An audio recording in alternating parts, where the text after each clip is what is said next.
Hello friends, welcome back to my channel Green Home Gardening.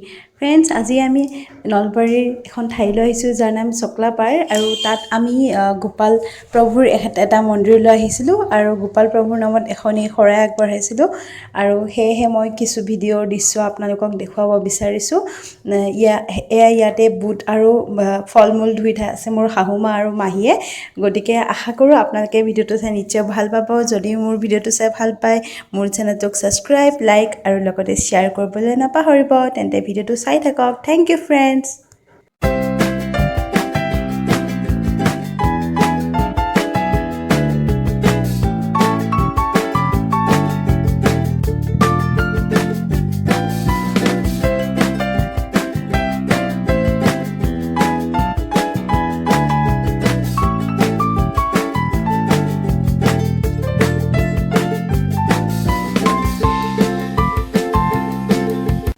Friends, এই ঠাইখনৰ বহুত মাহাত্ম্য আছে। ইয়াতে বহুত মানুহ আহে আৰু গোপাল প্ৰভু দৰ্শন কৰে আৰু নিজৰ মনোকামনাবোৰ কাৰণে শৰাই আগবঢ়ায় আৰু সকলোৰে মনোকামনা সিদ্ধি হয়। যদি আপোনালোকেও বিচাৰে ইয়ালৈ আহিব পাৰে আৰু খুবেই ধুনীয়া লাগে আহি।